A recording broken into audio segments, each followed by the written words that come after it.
53-1. Okay, thank you, Mr. Speaker. Mr. Speaker, I rise pursuant to Standing Order 53-1 to seek a statement from the Standing Committee on Land, Environment and Natural Resources on the incessant human-wildlife conflict in Laikipia County.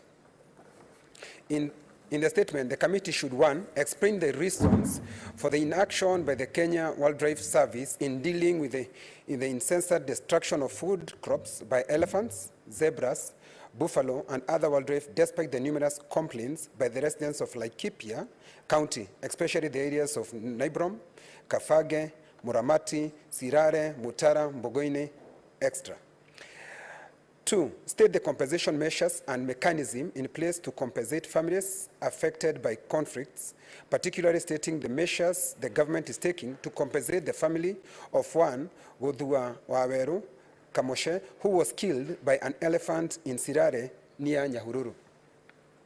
3, cause the Kenya Wildlife Service to set up base at Sirare and undertake a thorough assessment of lost produce and provide compensation to the affected farmers. And 4th, recommend measures such as putting up of electric fences by Kenya Wildlife Service to avert possible human-wildlife conflicts in this area, given that the residents feel aggrieved by problems of animal. Thank you, Mr. Speaker. Thank you. The statement is referred to the Standing Committee on Land, Environment and Natural Resources.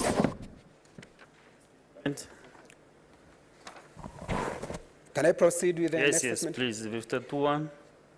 Thank you, Mr. Speaker. I rise pursuant to Standing Order 52-1 to make a statement on a matter of general topical concern, namely the plight of farmers whose crops are being destroyed by the ongoing illegal grazing in Laikipia County. Mr. Speaker, sir, the Laikipia County boasts of spectacular wildlife and majestic scenery and has long been on the country's tourist circuit as it sits against the backdrop of Mount Kenya.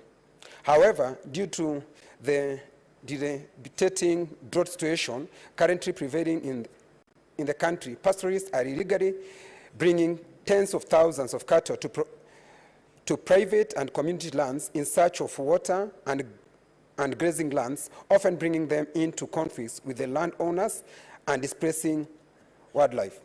Mr. Speaker, these illegal grazers have been grazing on private farms, destroying crops in parts of Matweku, Rufere, Mirango, Githima, Wangwashi, Muramati, Dhome, Mutara, Save, and Ormoran.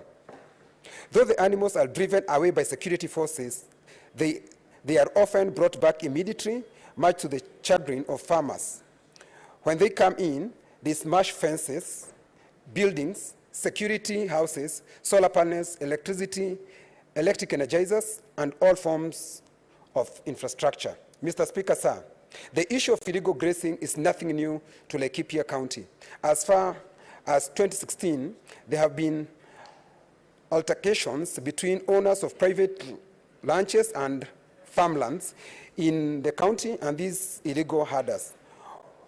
One of the worst instances was in 2017, where these invasions saw thousands of cattle stolen and ranchers injured or killed and lodges destroyed by invaders, thereby affecting the tourism business in the region. Indeed, in March of the same year, Tristan Vaspoy, a former British Army officer, was shot dead by herders as he inspected some of his lodges.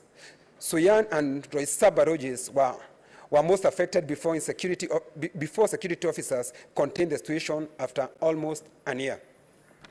Mr. Speaker, sir, it is alleged that most of these cattle belong to senior government officials and even politicians. Perhaps this might explain the reason for this instance problem. Although the government has warned herders invading private farms to graze their livestock in Laikipia County, that stern action will be taken against them. This has not stopped these armed invaders, mostly from neighboring counties, who have invaded people's farms and conservancies with their livestock and continue grazing in the areas forcefully. Mr. Speaker, sir, pastoralists wishing to graze their livestock in private farms and conservancies should adhere to the grazing guidelines by owners where they are charged a certain amount of money per animal to graze.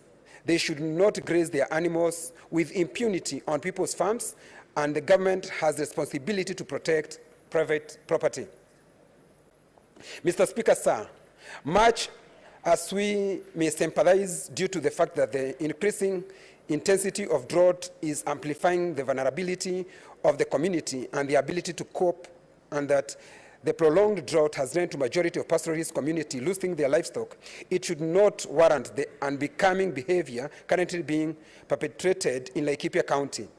It is incumbent upon the government to actualize buying of livestock for slaughter in order to feed starving residents under the livestock offtake program, overseen by the National Drought Management Authority. Mr. Speaker, sir, allow me to conclude by reiterating that private property should be respected.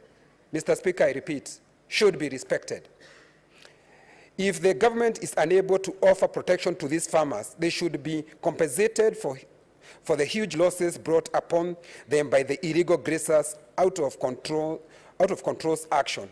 Mr. Speaker, I thank you, and peoples of Laikipia are looking forward for you to protect them, Mr. Speaker, from these illegal grazers who have turned Laikipia to their grazing grounds and shooting people at any time of the day, Mr. Speaker.